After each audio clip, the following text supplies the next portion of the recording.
ఉన్నాడు అని మనం ఎరుగువారు. ఉదయకాలం అందుకనే ధైర్యంగా నేను ఇలా చెప్తున్నాను. హన్నా ఖచ్చితంగా గర్భం ధరించింది. కానీ కనిపెట్టలేదు ఎల్కానా. తొందరపడిపోయాడు అనమాట. నీ జీవితంలోనికి ప్రభు నీ జీవితంలోనికి దేవుడు తీసుకొచ్చిన ప్రభువు నీ జీవితంలో ఎటువంటి అద్భుతాలని చేస్తాడు. ఒకవేళ ఇలా చెప్పనా, మీరు కూడా ఆలోచించేయండి. నిజంగా ప్రభువు నీ జీవితంలో కార్యం చేయలేని వాడైతే ఆయన అసలు నీకు పురుషుడయ్యేవాడే కాదు. నేను విమోచించేవాడే కాదు. ఎవరైనా ఆయన్ని అడిగి నువ్వెందుకు రక్షించట్లేదు? ఆ వ్యక్తిని ఎందుకు విమోచించట్లేదు? ఆ వ్యక్తిని ఎందుకు నువ్వు సొత్తుగా చేసుకోవట్లేదంటే, ఏవండీ నేను సొత్తుగా చేసుకుంటాను. కానీ తర్వాత నాకు నేను ఆమెకు గర్భమగునట్లుగా లేకపోతే ఆమె గర్భవతి అగునట్లుగా నా దగ్గర ఆరోగ్యం లేదు అని ఆయన చెప్పేవాడే. లేదా అద్భుతాలు చేసే శక్తి సామర్థ్యం నా దగ్గర లేదు. అందుకే నేను రక్షించట్లేదని చెప్పేవాడే. కానీ ఆయన మనల్ని రక్షించాడంటేనే గలతీ 3:21 అన్నాడు. ఆయనలో కొనసాగింపు ఉంది కాబట్టి ఆయన మనల్ని రక్షించాడు. గట్టిగా చెప్తున్నాను. మీరు కూడా గట్టిగా వినండి. ఎందుకంటే కొన్నిసార్లు గట్టిగా చెప్పాల్సినవి కొన్ని ఉన్నాయన్నమాట. ఎందుకంటే లాజరు బయటికి రమ్మని ఎలా పిలిచాడు? బిగ్గరగా కదా! అందుకని నేను ఈ ఉదయకాలం చాలా గట్టిగా చెప్తున్నాను. ఆయనకు అసాధ్యమైన అద్భుతం ఏది లేదు. ఆయనకు అసాధ్యమైన అద్భుతం ఏది లేదు. ఎందుకు లేదంటే ఒకవేళ ఈ కార్యం చేయటం ఆయనకు అసాధ్యమైతే ఆయన నిన్నసలు రక్షించేవాడే కాదు. నిన్ను రక్షించాడంటే నీలో ఆయన చెయ్యలేని అద్భుతం ఏది లేదు. కాబట్టి యూ హావ్ టు వెయిట్ అన్నమాట. నువ్వు కనిపెట్టాల. కనిపెట్టగలిగినంత ఓర్పు ఎక్కడి నుంచి వచ్చిద్దంటే యాకోబు పత్రిక 1 అధ్యాయం 5 వచనం జ్ఞానంలో నుంచి వచ్చిద్ది. జ్ఞానమందు సద్గుణం ఉంది అనే మాట, లేదా సద్గుణాన్ని అమర్చుకోండి అనే మాట కూడా రాశాడు. పేతురు రాసిన 2వ పత్రిక 1 అధ్యాయంలో ఈ విషయాలు వివరిస్తూ ఇలా చెప్పాడు చూడండి. వచనం పేతురు రాసిన 2వ పత్రిక 1 అధ్యాయం వచనం 5, 6 వచనాలు. మీ విశ్వాసమందు సద్గుణము, సద్గుణమునందు జ్ఞానం అన్నాడు. కాబట్టి జ్ఞానము సద్గుణము ఏకీభించుంటాయి. సద్గుణం అంటే ఇంత నిరీక్షణ నువ్వు ఎలా పెట్టుకుంటున్నావు? నువ్వు బర్నబా కంటే భక్తుడివా? ఆయన కంటే భక్తుడివా? వాళ్ళే ఇక్కడ ఈ దారి గుండా వెళ్ళారు. నువ్వెందుకు కనిపెడుతున్నావు అని నిన్నెవరు కంగారు పెట్టినా సద్గుణము ఏం చేస్తుందంటే కనిపెట్టడానికి ప్రయత్నం చేస్తుంది. సో అందుకనే దైవ జ్ఞానం అందు అభివృద్ధి చెందితే మనం ఖచ్చితంగా కనిపెట్టగలుగుతాం. సో దేవుడు నాకు మీకు అందరికి ఇచ్చే వాగ్దానం ఏంటంటే ఖచ్చితంగా ఆయన శత్రువులను పగ తీర్చుకొని వారిని మాన్పివేస్తాడు. శత్రువులను పగ తీర్చుకొని వారిని మాన్పివేస్తాడు. ఖచ్చితంగా వారిని సిగ్గుపరుస్తాడు అనమాట.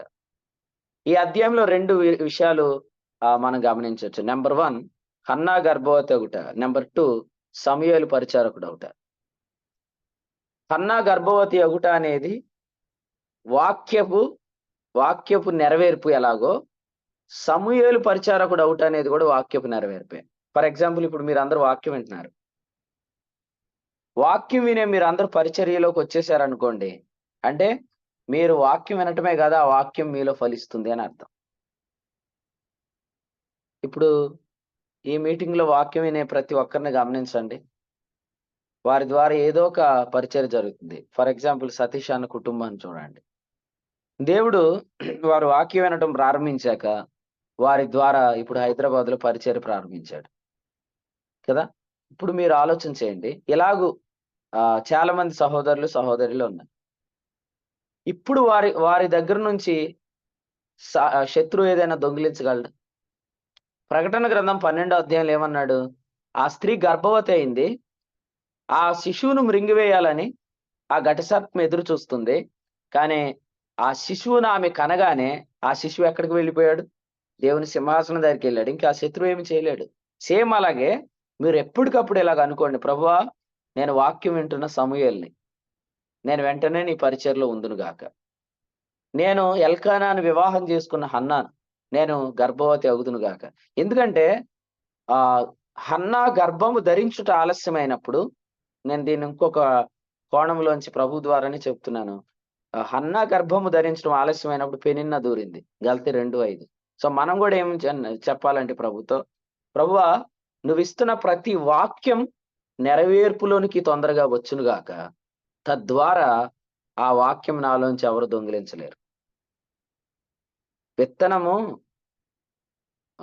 ఎప్పుడైతే అది ఫలించి అది మేనిఫెస్ట్ అయిపోతుందో, ఇంకా విత్తనాన్ని దొంగిలించడం అనేది జరగదు.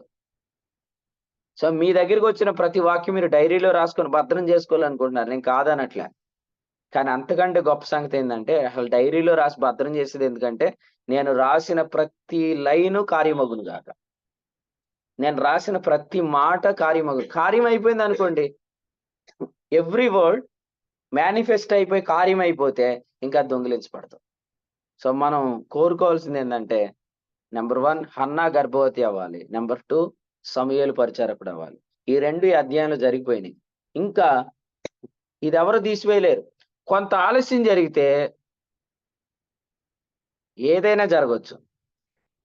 కానీ ఎప్పుడైతే సమూయేలు పరిచారకుడు అయిపోయాడో, సమూయేలు గ్రంథంలో సమూయేలు బ్రతికిన దినములన్నీ అని ప్రభు రాశాడు. ఇంకా ఆ క్రెడిట్స్ ఎవరు దొంగిలించలేరు. నువ్వు బ్రతికే దినాలన్నీ అని అన్నాడంటే, నువ్వు ఉండగా ప్రభు ఏమి చేయడు. నువ్వు వెళ్ళిన తర్వాతే శత్రువు ఒకవేళ ఫిలిస్తీయులు ఎవరైనా సరిహద్దు దాటి లోపలికొస్తారేమో గాని, నువ్వుండగా చేయరు. మీరు కూడా ఇదే కోరుకుందాం. ప్రభువా, మేమున్నంత కాలం సంఘాలలో ప్రత్యక్షత ఉండునుగాక. ఒకవేళ మమ్మల్ని నువ్వు తీసుకోవాలనుకున్నా కూడా సంఘం ఎత్తబడినప్పుడే తీసుకో. ఎందుకంటే ప్రత్యక్షత కొరకు ప్రయాసపడే నీ ప్రియులం కాబట్టి. సంఘం కొనుపోబడేంత వరకు కూడా సంఘంలో ప్రత్యక్షత ఉండాలని కోరుకునేవాడివైతే నువ్వు ఉండాలి ఖచ్చితంగా. నువ్వు సంఘం ఉన్నంతకాలం ఉండాలి. అది ప్రభువే కోరుకున్నాడు. యోహాను 21:22 నీ జీవిత కాలం అంతయు యెరూషలేమున క్షేమం కలుగుట నువ్వు చూచెదవని 128వ కీర్తనలో చెప్పాడు. కాబట్టి నేను ఇలా చెప్తున్నాను, మీరు బ్రతికున్న దినాల్లో కల్పిత వాక్యం చెప్పే ఎవ్వడు కూడా సరిహద్దు దాటి లోపలికి రాకుండా ప్రభువే కాపాడుతాడు సంఘాల్ని. వాళ్ళు అనుకోవచ్చు మమ్మల్ని పిలవట్లేదు, మమ్మల్ని వాడుకోవట్లేదని. ఎందుకు పిలవట్లేదు, ఎందుకు వాడుకోవట్లేదంటే, because you are not understanding the grace yet. ఇప్పటికి గూడా నీకు కృప అంటే ఏంటో అర్థం కాల. నువ్వు బ్రతికిన దినాల్లో ప్రభు సంఘాన్ని కాపాడుతాడు. చూడండి, సమూయేలు బ్రతికిన దినములన్నీ ఫిలిస్తీయులు సరిహద్దుల్లోనికి రానట్లుగానే మీరు బ్రతికిన దినములన్నీ దేవుడు సంఘాలను కాపాడుతాడు. లేకపోతే కుటుంబాలను కాపాడుతాడు. ఇది ఎంత గొప్ప అనుభవం. ఈ అవకాశం ప్రభు మీకు రాసిచ్చేస్తాడు కావాలంటే. జస్ట్ మీరు ఒకటే చేయండి. అదేంటంటే, సమూయేలు అంటే వాక్యం వినుట, పరిచారకుడు అంటే ఆ వాక్యం వినుట యొక్క ఫలితం. అందులోకి వచ్చేసేయాల. ప్రభువుని అడగాలి. ప్రభువా, ఈ ఉదయం నువ్వు మాట్లాడావు కదా, ఈ వాక్యము ద్వారా నీ సంఘములో నన్ను వాడుకో అని అడగండి. ప్రభు మీకు ఆ వాక్యాన్ని పరిచర్యగా మారుస్తాడు. నీళ్లు ద్రాక్షరసం అవటం అంటే ఇదే. వాటర్ బికమ్స్ వైన్ అంటే ఏంటనుకున్నారు? వాటర్ అంటే ద వర్డ్ ఆఫ్ గాడ్, దేవుని వాక్యం. ద్రాక్షారసం అగుట అంటే అర్థం ఏంటంటే అది పరిచర్యలోనికి వచ్చేసింది. అంటే వాక్యము అది ప్రత్యక్షతలోనికి, నెరవేర్పులోనికి వచ్చేసింది అన్నమాట. హన్నా గర్భములో సమూయేలు పడినప్పుడే గలతీ 1:15 ప్రకారం దేవుడు సమూయేలుని ఏర్పరచుకున్నాడు. అంటే ఆ రోజు నుంచే బయట డేస్ మారిపోయినాయి.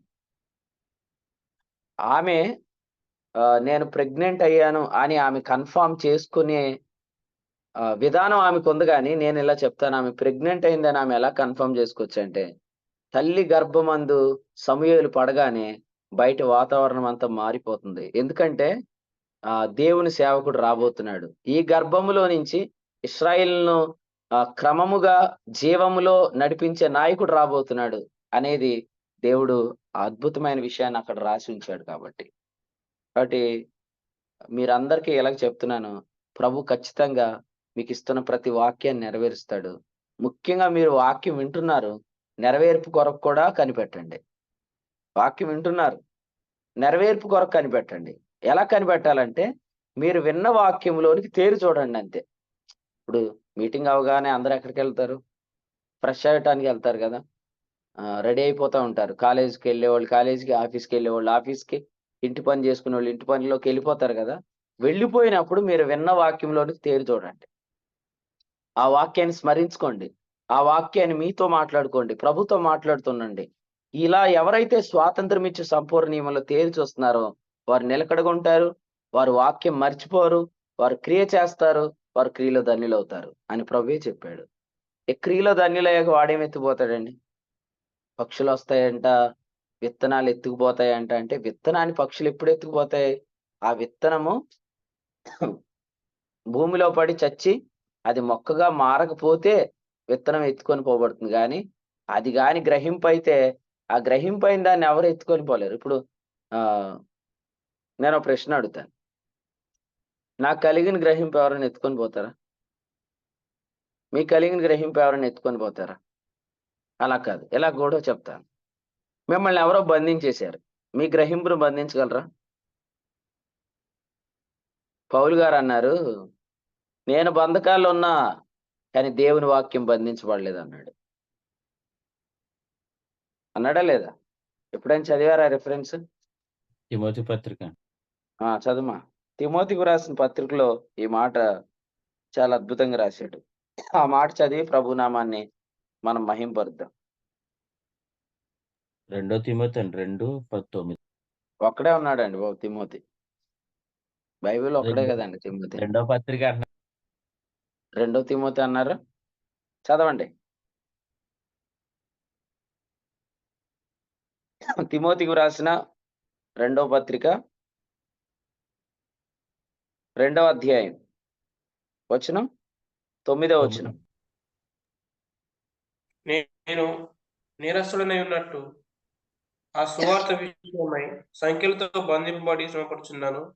అయినను దేవుని వాక్యం బంధింపబడి ఉండలేదు. ఏదో ఇలా చదువు తమ్ముడు. నేను బంధించబడ్డాను, కానీ దేవుని వాక్యం బంధించబడలేదు. ఆ! చూడండి, చాలా మంది మనల్ని అరెస్ట్ చేయగలరు. కానీ మన ద్వారా ప్రభు చేసే పనిని అరెస్ట్ చేయలేరు. ఇది మీరు నమ్మితే గ్రహింపు వస్తే మిమ్మల్ని ఇంకెవరు ఆపలేరు. గ్రహింపు వస్తే మిమ్మల్ని ఎవరు రీప్లేస్ చేయలేరు. నేను కోరుకునేది ఏందంటే మిమ్మల్ని ఎవరు రీప్లేస్ చేయకూడదు. ఎందుకంటే మీకు రీప్లేస్‌మెంట్ ఉండదు. ఉంటదా? ఆహ్, ఒకవేళ మీరు ఇస్సాకులైతే ఇష్మాయేలు మీకు బదులు కాదు. మీరు హన్నాలైతే పెనిన్నా మీకు బదులు కాదు. మీరు సమూయేలైతే ఏలీ కుమారులైన హోప్నీ, ఫినెహాసులు మీకు బదులు కాదు. మీకసలు రీప్లేస్‌మెంటే ఉండదు. సేము మిమ్మల్ని బంధించాలని ప్రయత్నం చేసినా, మీ ద్వారా జరిగే పరిచర్య బంధించబడదు. మాత్రమే కాదు, ఒకవేళ ఎవరైనా ఆహ్, మిమ్మల్ని దొంగిలించాలని చూసినా, మీకు దేవుడిచ్చిన గ్రహింపును ఎవరు దొంగిలించలేరు. కాబట్టి చాలా స్పీడ్‌గా మీరందరూ కోరుకోవాల్సిందేందంటే, ప్రభువా! నువ్వు మాతో మాట్లాడుతున్న ప్రతి వాక్యం త్వరగా నెరవేర్చు. తద్వారా దొంగిలించబడదు. దీన్నే తిమోతి రెండో పత్రిక 1:14 అన్నాడు. ఆ మంచి పదార్థాన్ని కాపాడుకునే విధానం ఇదే. పరిశుద్ధాత్మ ద్వారా నీకు అప్పగించబడిన మంచి పదార్థం. సో, అందరూ బుక్స్‌లో రాస్తున్నారు దేవునికి స్తోత్రం. కానీ ఎందుకు రాస్తున్నారో చెప్పమంటారా? మీరు గూడా చెప్పండి. ఇవన్నీ ఎందుకు రాస్తున్నానంటే ఇవన్నీ కార్యాలవ్వటానికి. కార్యాలు అవ్వకపోతే అవన్నీ బుక్‌లోనే ఉంటాయి. కానీ అవి మీ జీవితంలో ఉండవు. ఎందుకంటే అయన్నీ మర్చిపోతారు మీరు. ఇప్పుడు ఈ హోప్ మీటింగ్ ఎప్పుడు స్టార్ట్ అయింది తెలుసా? జనవరి 23 లాస్ట్ ఇయర్ కదా! అంతకుముందు ఈ ఈ మీటింగ్ గురించి వచ్చిన వాగ్దానము ఒకటుంది గదా! ఏదో ఒక రోజు మీటింగ్‌లో ఈ వాగ్దానం వచ్చింది. ఆ వాగ్దానం నెరవేర్పు వచ్చేసింది. ఇప్పుడు ఆ వాక్యం నాలో నుంచి ఎవరైనా దొంగిలిస్తారా? మీలోంచి ఎవరైనా దొంగిలిస్తారా? దొంగిలించరు. లింక్ ప్రేయర్ స్టార్ట్ అయింది 2 సంవత్సరాలు దగ్గర దగ్గర ప్రార్థన జరుగుతుంది. Link prayer. Link prayer start చేయడానికి గల కారణం ఏందంటే, దేవుడు ఒక రోజు ప్రార్థన అనే అంశం మీద మాట్లాడాడు. అది యూట్యూబ్‌లో ఉంది అని అంటాను. కానీ అది డిలీట్ చేస్తే డిలీట్ అయిపోద్ది. కానీ ఆ రోజు వచ్చిన వాక్యం ద్వారా ప్రారంభమైన లింక్ ప్రేయర్‌ని ఇంకెవరన్నా ఆపగలరా? లేకపోతే ఆ వాక్యాన్ని ఎవరైనా దొంగిలించగలరా? దొంగిలించలేరు. కానీ నేనేమంటానంటే, మీ దగ్గరికి చాలా వర్తమానాలు వచ్చేస్తున్నాయి. మీరు చేయాల్సిన పనేంటంటే, నాటిన దానికి నీళ్లు పోసి, అది వృద్ధిలోనికొచ్చే జాగ్రత్త మీరు తీసుకోమని ప్రేమతో తెలియజేస్తున్నాను. హన్నాను దేవుడు దర్శించాడు. హన్నా గర్భవతి అయింది. సమూయేలు పరిచారకుడయ్యాడు. అలాగే ప్రభు మన దగ్గరికి తెచ్చిన ప్రతి వాక్యము నెరవేరును గాక. తద్వారా వాక్యాన్ని, వాగ్దానాల్ని అపవాది దొంగిలించలేడు మన జీవితంలో నుంచి. సో, ఆఖరి ఒక మాట చెప్పి నేను ముగిస్తున్నాను. సమూయేలు మొదటి గ్రంథంలో మనం చూస్తూ ఉన్నప్పుడు ఆ హన్నా చూడండి 18లో ఉంది, నాట నుండి దుఃఖముఖిగా ఉండుట మానెను అనే మాట. సో ఆమె చాలా కాలం భోజనం చేయకుండా ఉంటుంది గాని, అయితే ఎప్పుడైతే 17వ వచనంలో ఆమెకు వాక్యం వచ్చిందో, వాగ్దానం వచ్చిందో, అప్పటి నుంచి ఆమె ఇంటికెళ్ళి భోజనం చేసింది, దుఃఖముఖిగా ఉండుట మానెను. నేను ఇలా చెప్తాను, ఆ ప్రభు మీతో మాట్లాడుతున్నప్పటి నుంచే మాట్లాడిన దాన్ని బట్టి ప్రవర్తించండి. అంటే ఎలాగంటే ఫెయిత్ అనేది మన యాక్షన్స్ లో ఖచ్చితంగా కనపడాలి. ఎవరైనా మిమ్మల్ని ఈ ఉదయకాలం ప్రశ్నించారనుకోండి, ఏంటి అన్నం తినేస్తున్నావు, ఇప్పుడు దాకా తినలేదు కదా అంటే, ఇప్పుడు దాకా నాకు బిడ్డలు లేరు కాబట్టి తినలేదు, కానీ ఈ రోజు నాకు ప్రభు బిడ్డను దయచేస్తానని వాగ్దానం చేశాడు కాబట్టి తింటున్నాను అని చెప్పాలి. ఇప్పుడు దాకా నువ్వు ఏడుస్తా ఉన్నావు, ఎందుకు ఏడుపు మానావు అంటే, ప్రభు నాతో మాట్లాడితే సరిపోద్దా, నెరవేర్చి నాకు మానుకో అని ఎవరన్నా అన్నారనుకోండి, అది ఫెయిత్ కాదు. ఫెయిత్ ఏందంటే నాట నుండి ఎప్పుడైతే మన దగ్గరకు వర్తమానం వచ్చిందో ఆ రోజు నుంచి ఆ వాక్యానికి తగినట్లుగా మనము ప్రవర్తించాలి. ఎందుకంటే ఈ నిరీక్షణ మనలను సిగ్గుపరచదు. రోమపత్రిక 5:5. ఇప్పుడు నేను అలా యాక్షన్ చేస్తే మేబీ దేవుడు చేయకపోతే నేనేమైపోతానని నువ్వు అనుకోవద్దు. ఎందుకంటే నువ్వు విశ్వాసం ఉంచిన వాడు నేను కలవర పెట్టేవాడు కాదు, నేను సిగ్గుపరిచేవాడు కాదు. ఎందుకంటే ఆయన మనల్ని ప్రేమిస్తున్నాడు అంటాడు. రోమపత్రిక 5:5లో అంటాడు, ఏ నిరీక్షణ మనల్ని సిగ్గుపరచదు, ఎందుకనగా మనకు అనుగ్రహించబడిన పరిశుద్ధాత్మ ద్వారా దేవుని ప్రేమ మన హృదయాల్లో కుమ్మరించబడింది. ప్రేమించేవాడు సిగ్గుపరుస్తాడా? ప్రేమించేవాడు అవమానపరుస్తాడా? మనం ఆయన చెప్పిన మాటను నమ్ముకొని పిల్లలు పుడతారని చెప్పి మనం విశ్వాసంతో అడుగులు వేసామనుకోండి, ఆయన మనల్ని సిగ్గుపరుస్తాడా? ఖచ్చితంగా సిగ్గుపరచడం. మీరు వెళ్ళండయ్యా, మీరు స్వస్థపడతారని చెప్పాడు.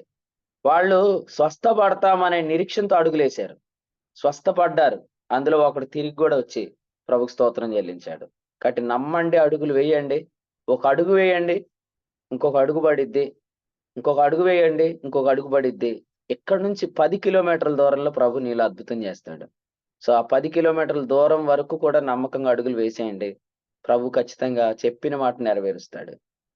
నీవే అయితే నేను వస్తాను అని చెప్పాడు కదా పేతురు. మీరు నమ్మండి, చాలా మంది పేతురుని చాలా అపార్థం చేసుకొని అనుకుంటారు, పేతురు మునిగిపోయాడు కదా అని. కానీ అసలు పేతురు ఆ ఓడలో నుండి లేదా ఆ పడవలో నుండి సముద్రంలోనికి కాలు పెట్టినప్పుడే తుఫాను ఉంది. సముద్రంలోని కాలు పెట్టినప్పుడే గాలి ఉంది. సముద్రంలో కాలు పెట్టినప్పుడే అలలు ఉన్నాయి. సముద్రంలోని కాలు పెట్టినప్పుడే చీకటి ఉంది. సముద్రంలో కాలు పెట్టేటప్పుడే పొంగు ఉంది. కానీ వాటన్నిటినీ మర్చిపోయి అడుగేశాడు. ఒక అడుగు వేశాడు, ఇంకొక అడుగు వేశాడు. అలాగే ఈరోజు మనం ఈ వాక్యం విన్న తర్వాత ఇప్పుడు దాకా మనం ఆలోచించిన ఒక విధానం మార్చుకొని ఆలోచించటం ఒక అడుగు వేయటమే. కానీ ఈ అడుగు నేను సిగ్గుపరచదు. ఈ అడుగు వేశాను, నమ్మి వేశాను, జూమ్ మీటింగ్‌లో విని వేశాను, కానీ నేను మునిగిపోయానని చెప్పుకునే పరిస్థితి ప్రభు నీకియ్యడు. ఎందుకంటే నీతో మాట్లాడుతుంది బర్నబాస్ కాదు. నీతో మాట్లాడుతుంది నిన్ను ప్రేమిస్తున్నవాడు. ఆయన నిన్ను సిగ్గుపరచడు. ఆయన నమ్ముకున్న వారిని ఆయన ఎప్పుడు అవమానపరచడు. కాబట్టి ఈ మాటలు ప్రభు మనందరి వినికిడిలో దీవించును గాక. త్వరగా మీకొచ్చిన ప్రతి వాక్యం కార్యమగును గాక. తద్వారా మీకొచ్చిన వాక్యము దుష్టుడు దొంగ మీలో నుంచి దొంగిలించడు అని మీకు తేటగా చెప్తున్నాను. మీకొచ్చిన ఏ వాక్యం దొంగిలించబడకూడదని నేను కూడా ప్రార్థన చేస్తున్నాను. ఈ తలంపులు ప్రభు మనందరి వినికిడిలో దీవించును గాక. ఆమేన్. ఆమేన్. సమూయేలు గ్రంథము 1వ అధ్యాయం ద్వారా దేవుడు ఈ ఎల్కానా జీవితంలో ఉన్నటువంటి ఇద్దరు స్త్రీలను జ్ఞాపకం చేస్తూ మనకి మన విమోచనని ఎప్పుడు కూడా మర్చిపోకూడదు. మనం పిలువబడినటువంటి పిలుపును మన కృప ద్వారా పిలువబడ్డాం. కృప ద్వారానే మనం తిరిగి కొనసాగాలి తప్ప మనం భిన్నమైనటువంటి సువార్త వైపు తిరిగి మళ్ళీ మనం పిలిచిన వారిని విడిచిపెట్టి మనం తిరిగి మళ్ళీ ఏ విధానం ద్వారా అయితే విమోచించబడ్డామో ఆ విధానాన్ని విడిచిపెట్టి మళ్ళీ కొనసాగింపు కొరకు మరి మరొక నియమాన్ని మనం పాటిస్తే మనం ఎంత అవివేకులం అన్న విషయాన్ని, అలాగే అటువంటి అవివేకంలోకి నడిపిస్తున్నటువంటి బోధకుల నుండి బోధన నుండి మనం తొలగిపోవాలనే విషయాన్ని జ్ఞాపకం చేశారు. అలాగే మనం ఏ విధానంతో అయితే రక్షించబడ్డామో ఆత్మను అనుగ్రహించినటువంటి ఆ నియమమే మనలో అద్భుతాలు చేస్తుందని విషయాన్ని కూడా జ్ఞాపకం చేశారు.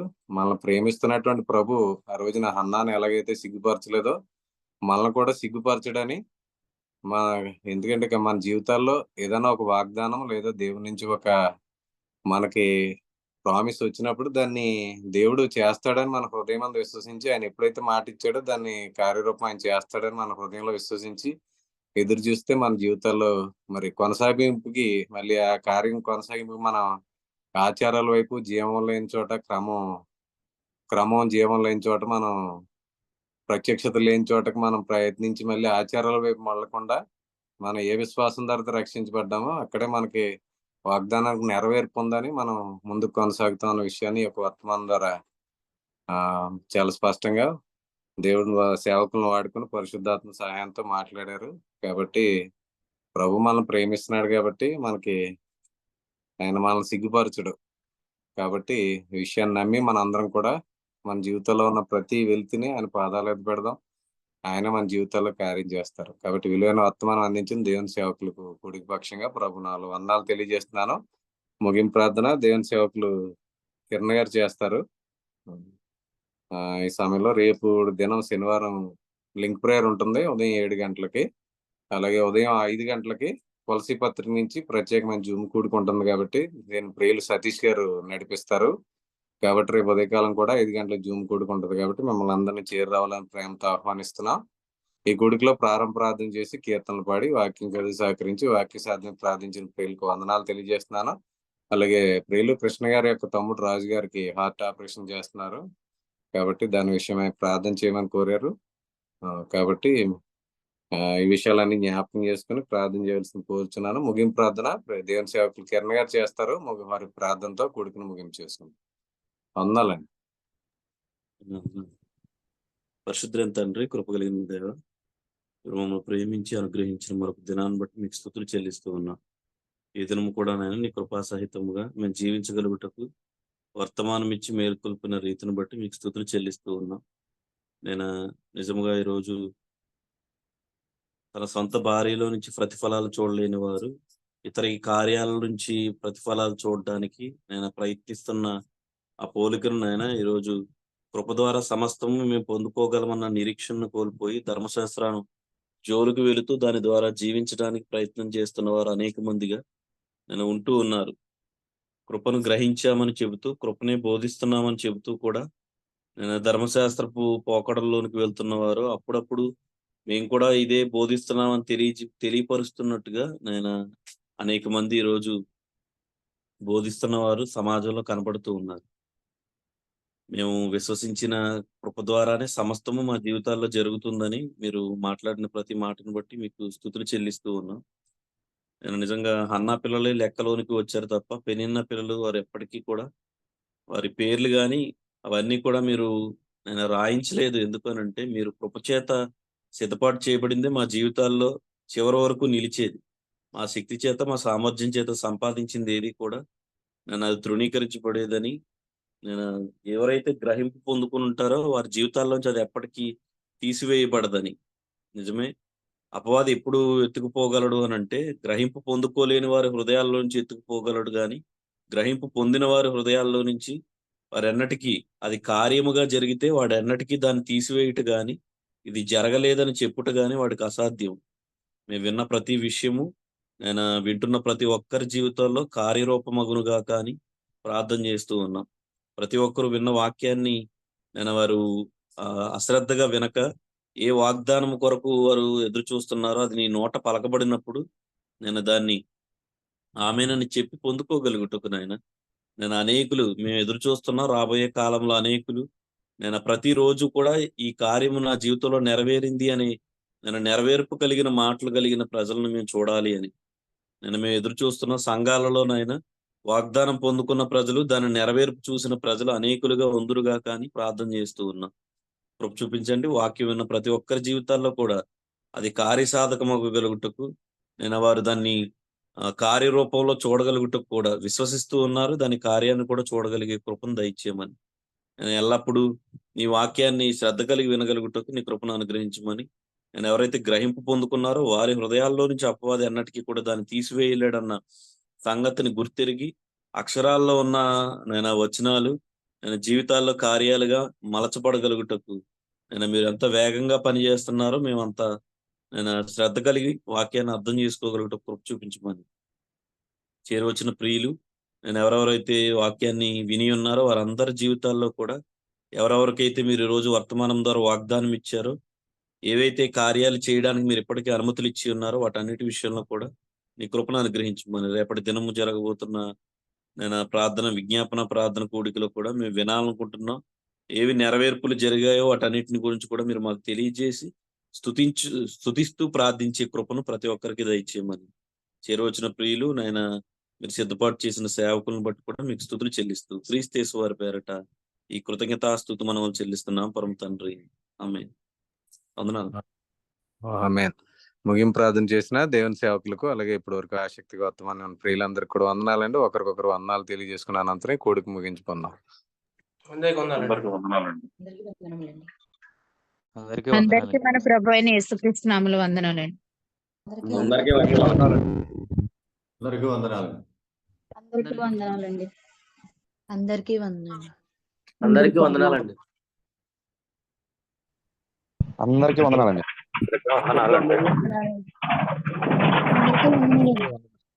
యేసుక్రీస్తు వారి నామములో అందరికీ వందనాలు. అందరికీ వందనాలండి.